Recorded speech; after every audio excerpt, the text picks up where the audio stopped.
এই ধারাগুলাই হচ্ছে কোর্ট কাছারি। এখন হচ্ছে 485, আমরা এখন এক জেল থেকে অন্য জেলে বিচারকের মধ্যে স্থানান্তর, বিচারের মধ্যে এক জেল থেকে অন্য জেলে স্থানান্তর কিভাবে করবে সেটা আমরা দেখবো। অর্থাৎ 485 বলছে এক জেল থেকে অন্য জেলে স্থানান্তরের নিয়মটা হচ্ছে যখন কোনো বিচারাধীন বন্দীকে, অর্থাৎ আন্ডার ট্রায়াল প্রিজনার, যেটা বিচারাধীন বন্দীকে বলছে আন্ডার ট্রায়ালে রয়েছে সে, তার মূলত যে জেলে প্রেরণ করা হয়েছিল সেই জেল ব্যতীত অন্য কোনো জেলে স্থানান্তর করা প্রয়োজন।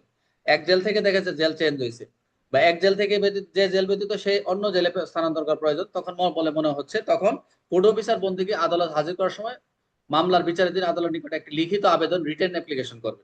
যে আবেদন উল্লেখ কি থাকবে, যদি আদালত বন্দী পুনরায় জেলে হাজতে জেল কাস্টডি প্রেরণের আদেশ দেন, তবে তাকে আদালত উল্লিখিত নির্দিষ্ট জেলে রাখার নির্দেশ প্রদান করা হোক।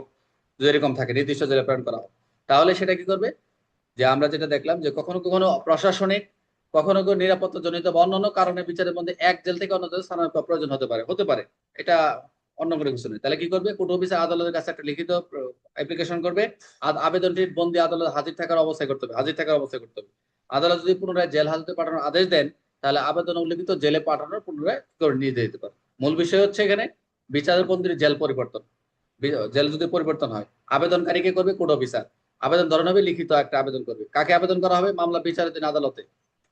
উদ্দেশ্যটা কি, নির্দিষ্ট জেলে যাতে বন্দী রাখার অনুমতি পাওয়া যায়, এটা হলো মূল কথা।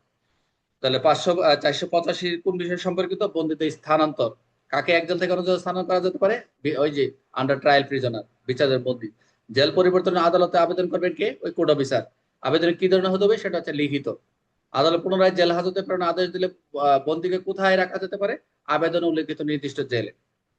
তাহলে আমার মনে রাখার জন্য, জেল পরিবর্তন হলে 485-তে কোর্ট অফিসার লিখিত আবেদন করবে, আদালতের আদেশ দিবে, নির্দিষ্ট জেলে প্রেরণ করবে, আর কিছু না। তাহলে কোর্ট অফিসার আবেদন, নির্দিষ্ট জেল, জেল হাজত, আর কোনো কিছু নাই।